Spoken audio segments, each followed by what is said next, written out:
gereja Tuhan. Mari masuk dalam gereja Tuhan, masuk kemahnya dengan bersuka.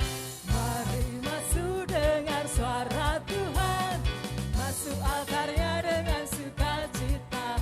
Mari berjumpa dengan Tuhan, berjumpa karena kemurahan-Nya, berjumpa dengan bersukacita.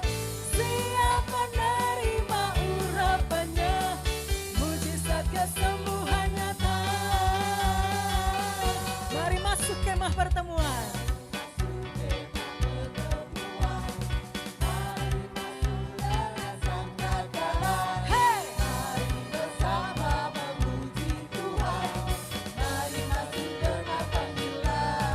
Masuk dalam gereja Tuhan. Mari masuk dalam gereja Tuhan, masuk kemahnya dengan bersuka. Mari masuk dengan suara Tuhan, masuk altarnya dengan sukacita. Berjumpa, berjumpa karena kemurahan-Nya, berjumpa dengan bersukacita. Siap menerima urapan-Nya, mujizat kesembuhan nyata. Mari masuk dalam gereja Tuhan. Masuk dalam gereja Tuhan, masuk kemahnya dengan bersuka. Mari masuk dengar suara Tuhan, masuk altarnya dengan sukacita. Masuk altarnya dengan sukacita. Amin. Masuk altarnya dengan sukacita. Haleluya. Amin. Sorakan haleluya. Yes, kami siap Tuhan untuk masuk dalam kemah pertemuan. Salam, salam damai, dan salam sejahtera bagi kita semua. Selamat berjumpa kembali saudaraku, di channel Milenium Damai 7.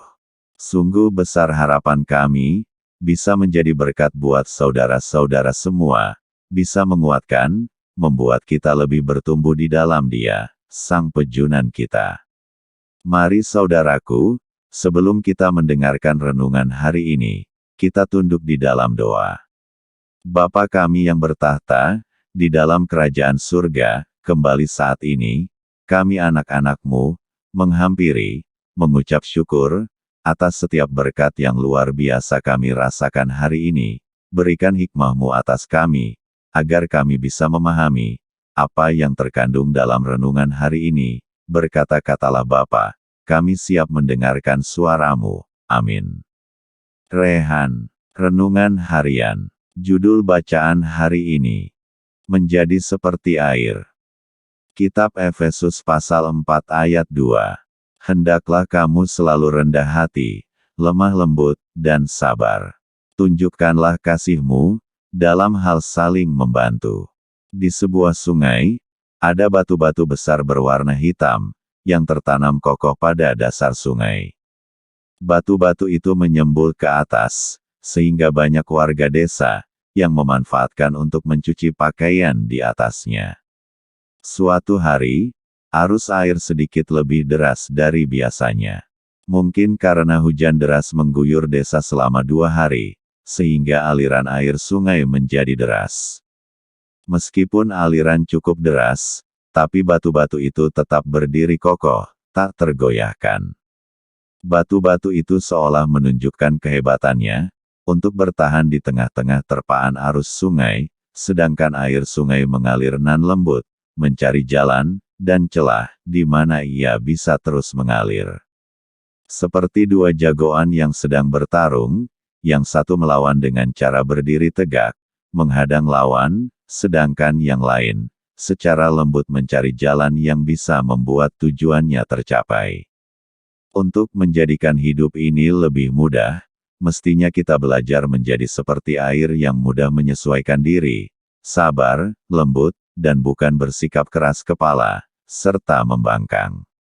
Ini bukan artinya bisa kompromi dengan dosa, atau ikut arus saja tanpa prinsip.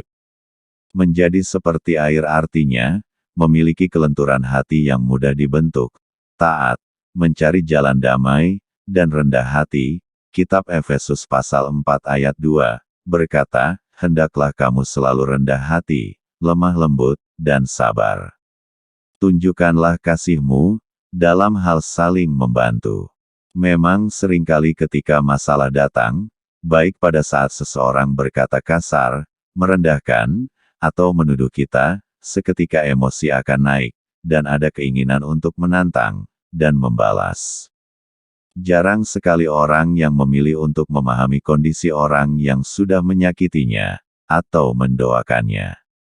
Sebaliknya kita sering mendengar sumpah serapah, dan kutuk terhadap orang yang menyakiti kita.